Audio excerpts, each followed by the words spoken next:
Hello everyone, मैं हूं doctor Alia. आज मैं आप लोगों को 10 ऐसी महत्वपूर्ण बातें बताने वाली हूं जिसको आप लोग फॉलो करके बहुत ही नेचुरली और आसानी से प्रेगनेंसी कंसीव कर सकते हो।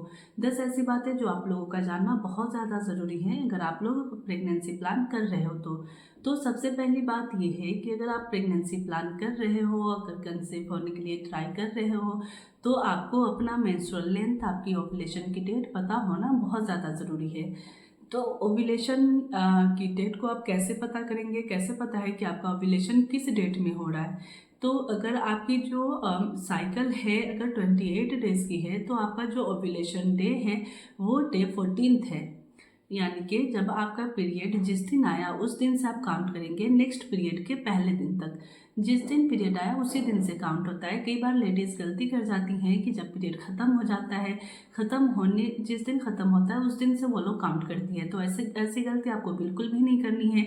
जिस दिन आपका पीरियड शुरू होता है उसी दिन से आपको डे फर्स्ट काउंट होता है, और जिस दिन नेक्स्ट साइकिल जब अगली बार महीना आता है तो उसका पहला दिन काउंट होता है। और इस आपकी अगर 28 डेज़ की साइकिल है, जो आपकी साइकिल लेंथ है वो 28 डेज़ की है, तो उसमें से -14 कर लेना है, यानी कि आपका डे 14th। -14 करेंगे तो आपके पास 14th बचेगा। तो जो आपकी डे 14th होगी वो आपकी ओव्यूलेटरी डे होती है, उस दिन पे आपका ओव्यूलेशन होता है। इसी तरह अगर आपकी साइकिल 30 डेज़ की है, तो उसमें से अगर आप -14 करेंगे तो आपका साइकिल डे 16th का होगा। ठीक है। अगर 30 डेज पे आपकी पीरियड आती है तो इसका मतलब है कि आपकी जो ओव्यूलेशन का डे है वो डे 16th है। इसी तरह अगर आपकी साइकिल 32 डेज की है तो उसमें से आप -14 कर ले, और -14 करने के बाद आपकी साइकिल लेंथ है वो है डे 18th। तो ओव्यूलेशन डे डे 18th है।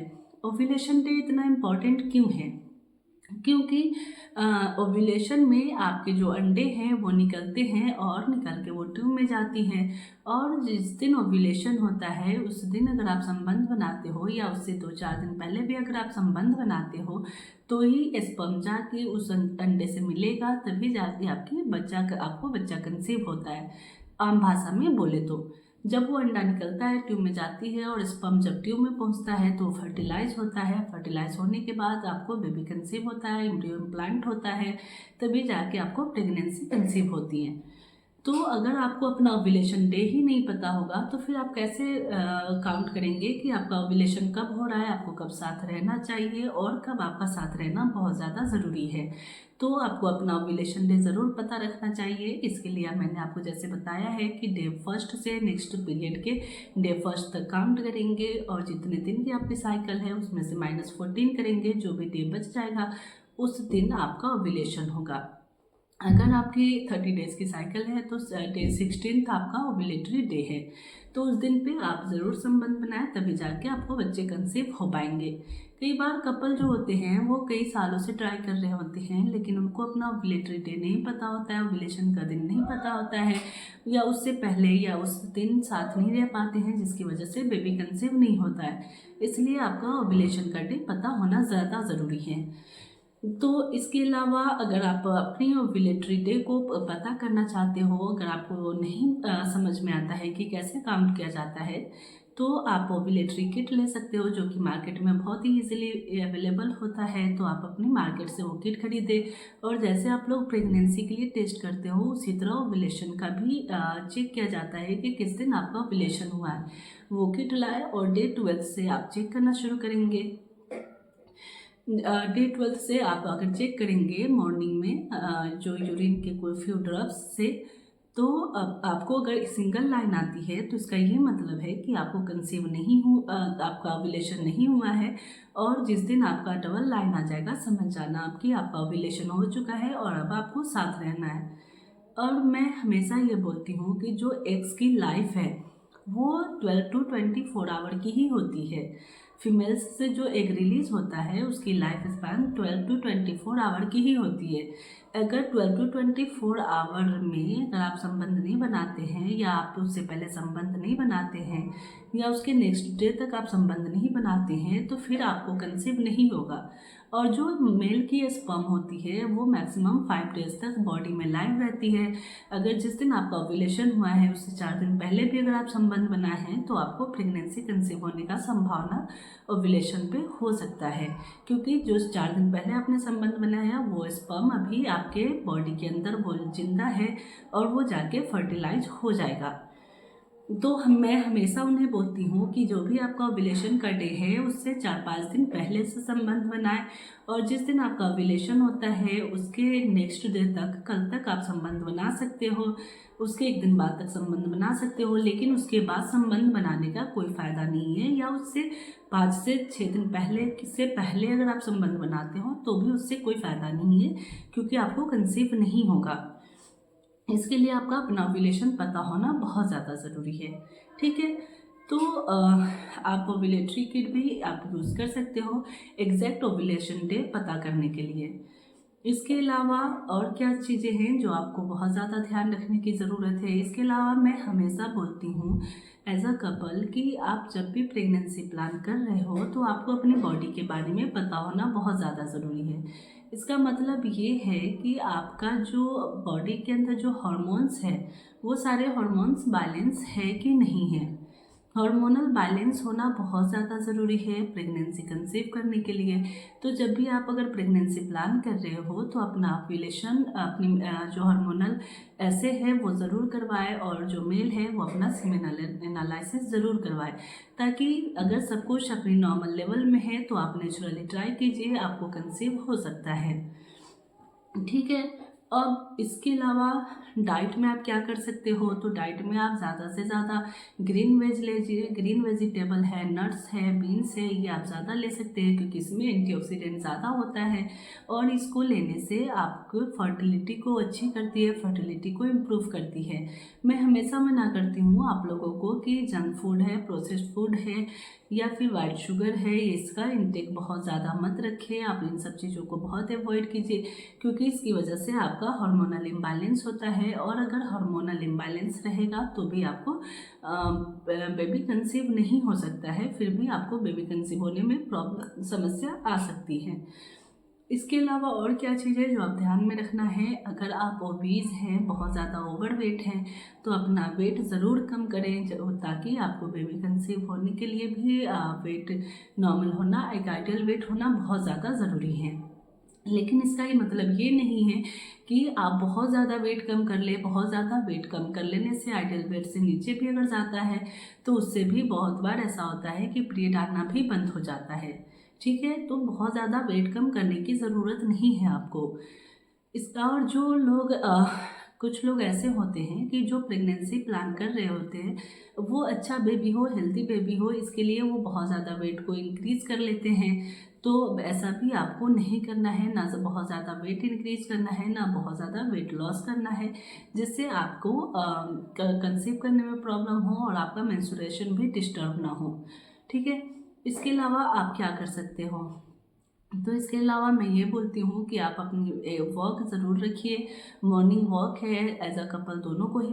और इसके अलावा मैं हमेशा बोलती हूँ कि जब भी आप अपनी प्रेगनेंसी अगर प्लान कर रहे हो तो प्रेगनेंसी प्लान करने से पहले आप विटामिन D3 है, विटामिन B12 है, फोलिक एसिड है, ये सप्लीमेंट आप ज़रूर लें, ताकि आपको ना ही सिर्फ फर्टिलिटी को इम्प्रूव करती है, कि क्वालिटी को इम्प्रूव करती है, बल्कि जो भी बच्चा कंसीव होने वाला है उसमें किसी भी तरह की जन्मजात विकृतियाँ नहीं होने देती है, कॉन्जेनाइटल एबनॉर्मलिटीज़ बच्चे में नहीं होने देती है। तो मैं हमेशा बोलती हूँ कि जब भी आप प्रेगनेंसी प्लान करें तो उससे पहले से ही आप अपना फोलिक एसिड ज़रूर लें, ताकि आपकी ओवरऑल जो बेबी कंसीव होने में भी हेल्प करेगा, आपकी फर्टिलिटी को भी इम्प्रूव करेगा, साथ ही साथ आपके बच्चे में कोई भी तरह की कॉन्जेनाइटल एबनॉर्मलिटीज़ नहीं होने देगा। तो इन सप्लीमेंट्स को भी आप ले सकते हो। कई बार आपने सुना होगा कि कई कपल कई साल से ट्राई कर रहे होते हैं, और जब वो अपने डॉक्टर के पास जाते हैं और डॉक्टर उनका ट्रीटमेंट करती है, फॉलिकुलर इंडक्शन करती है, तो उन्हें कंसीव हो जाता है। क्यों? क्योंकि जब डॉक्टर के पास जाती है, डे 2 से पीरियड जिस दिन आता है उसके दूसरे दिन से ही जाना होता है, और जब वो जाती हैं तो कुछ दिन मेडिसिन खिला के डे 12 से उनका एक अल्ट्रासाउंड करवाती है, जिसमें वो फॉलिकल्स का पता करती हैं कि फॉलिकल का साइज कैसा है, बढ़ रहा है कि नहीं, और कब रप्चर हो रहा है। जिस दिन फॉलिकल रप्चर होता है, फिर डॉक्टर बोलती हैं कि आपको हस्बैंड वाइफ को साथ रहना है, और साथ रहने के बाद कुछ मेडिसिन देती हैं, और फिर ये बोलती हैं कि अगर आपको कंसीव हो जाता है तो भी आपको मिलने आना है, नहीं होता है अगर पीरियड आ जाता है तो भी मिलने आता है। तो कई बार ऐसा करने से एक बार ही फॉलिकुलर इंडक्शन करने से वो लोग कंसीव कर जाती हैं, क्योंकि जिस दिन रप्चर होता है उस दिन उन्हें बोला जाता है साथ रहने, जिसकी वजह से वो कंसीव कर जाती हैं। तो इसलिए मैं हमेशा आपको बोलती हूँ कि आपका अपना ओव्यूलेशन डे पता होना बहुत ज़्यादा ज़रूरी है। इसके अलावा कौन सी ऐसी चीज़ें जो आपको अवॉइड करनी है, तो अगर आप मैं अगर दोनों को ही, मेल एंड फीमेल दोनों को बोलती हूँ कि अगर आप लोग स्मोकिंग कर रहे हो, अल्कोहल ले रहे हो, तो ये सब चीज़ें आपको बिल्कुल भी नहीं लेनी है। बहुत जल्द, जितनी जल्द हो वो सब आपको छोड़ देनी चाहिए, क्योंकि अगर आप स्मोकिंग करते हो तो भी इससे आपकी फर्टिलिटी ख़राब होती है, आपके स्पर्म काउंट ख़राब होते हैं, मोटिलिटी ख़राब होती है, और फीमेल में भी इसकी क्वालिटी ख़राब होती है, फिर आपको कंसीव होने में प्रॉब्लम हो सकती है। तो आप अपना स्मोकिंग और अल्कोहल इंटेक बिल्कुल भी ना लें। इसके अलावा जो महत्वपूर्ण चीज़ है वो ये है कि अगर आप लोग प्रेगनेंसी प्लान कर रहे हो तो आपको बिल्कुल भी स्ट्रेस नहीं लेना है। मैं हर बार ये बोलती हूँ, अपने हर वीडियो में बोलती हूँ कि अगर आप लोग किसी भी चीज़ के लिए या प्रेगनेंसी प्लान करने पे कई बार ये होता है कि कपल स्ट्रेस में आ जाते हैं, एंजाइटी होने लगती है, जिसकी वजह से उनका हार्मोनल इम्बैलेंस हो जाता है। फिर हार्मोनल इम्बैलेंस की वजह से भी वो लोग कंसीव नहीं कर पाती हैं। तो अगर आप लोग बहुत ज़्यादा स्ट्रेस लेते हो, इस चीज़ को लेके बहुत ज़्यादा सोचते हो, तो भी आपका हार्मोनल इम्बैलेंस हो सकता है, जिसकी वजह से भी आप कंसीव नहीं करोगे। तो जब भी आप लोग ट्राई करें तो ये ज़रूर कोशिश करें कि इस चीज़ को अपने ऊपर हावी नहीं होने देना है, और इसके लिए बहुत ज़्यादा स्ट्रेस नहीं लेना है। नहीं तो अगर हार्मोनल इम्बैलेंस होगा तो भी आपको कंसीव नहीं होगा। इसके अलावा आप और क्या कर सकते हो, तो मैं हमेशा ये बोलती हूँ कि अगर आपकी एज 30 ईयर से कम है, ठीक है, आपको नेचुरली ट्राई कब तक करते रहना चाहिए। तो नेचुरली ट्राई करने का जो टाइम है कि अगर आप 30 ईयर से बिलो हैं तो आप 1 ईयर तक नेचुरल ट्राई करने की कोशिश करें। अपना हार्मोनल ऐसे पता रखें, अपनी हर चीज़ पता होने के बाद आप 30 ईयर से बिलो अगर हैं तो आप 1 ईयर तक अनप्रोटेक्टेड सेक्स करते हैं, और उसके बावजूद भी अगर आपको कंसीव नहीं होता है तो आप अपनी डॉक्टर से ज़रूर मिलें, ठीक है, अगर आप 30 ईयर से बिलो हैं तो। और इसके अलावा अगर आप 30 ईयर प्लस है तो मैं उनको यही सजेस्ट करती हूँ कि अगर आप 6 मंथ अनप्रोटेक्टेड सेक्स करते हो, फिर भी अगर आपको बेबी कंसीव नहीं होता है, तो आप 6 मंथ से ज़्यादा वेट ना करें, क्योंकि 30 ईयर के बाद जो ओवरी की रिजर्वायर होती है वो कम हो जाती है, जिसकी वजह से मैं उन्हें ज़्यादा वेट करने के लिए मना करती हूँ। और ये मैं हमेशा उनको बोलती हूँ कि आप अपनी डॉक्टर से ज़रूर मिलें, क्योंकि अब इनफर्टिलिटी या ऐसी कोई भी हार्मोनल इम्बैलेंस आती है तो इनके लिए बहुत सारी सुविधाएं हैं जो अब बढ़ गई हैं, जिसकी वजह से एज अ कपल आप बहुत ही आसानी से कंसीव कर सकते हो। तो अगर आप बिलो द 30 ईयर हो तो आप 1 ईयर ट्राई करें। अनप्रोटेक्टेड सेक्स के बाद भी अब प्रॉब्लम होती है तो अपने डॉक्टर से मिलिए, और अगर आप अबव द 30 हैं तो 6 मंथ से ज़्यादा आप वेट ना करें, ठीक है। तो मेरा मेन पर्पस ये था इस वीडियो में बताना कि अगर आप लोग को अपना ओव्यूलेशन डे पता होना बहुत ज़्यादा ज़रूरी है। ओव्यूलेशन डे नहीं अगर पता है तो फिर आपको हमेशा एक मिसकंसेप्शन बना रहेगा कि हमें कब साथ रहना है और कब साथ नहीं रहना है, और कब आप साथ रहेंगे तो आपके चांसेस बहुत ज़्यादा होते हैं कंसीव होने के। तो इन सब चीज़ों को, इन सब बातों को आप फॉलो करके अपने ओव्यूलेशन इंडक्शन को आप पता करके आप एग्जैक्ट टाइम पे साथ रह सकते हो, और कंसीव होने के लिए बहुत ज़्यादा नेचुरली भी आप ट्राई कर सकते हो, ठीक है। आई होप कि मेरी ये जानकारी आप लोगों को बहुत अच्छी लगी हो। अगर अच्छी लगी हो तो लाइक एंड सब्सक्राइब ज़रूर कीजिएगा और शेयर भी इसे कीजिए। Thank you.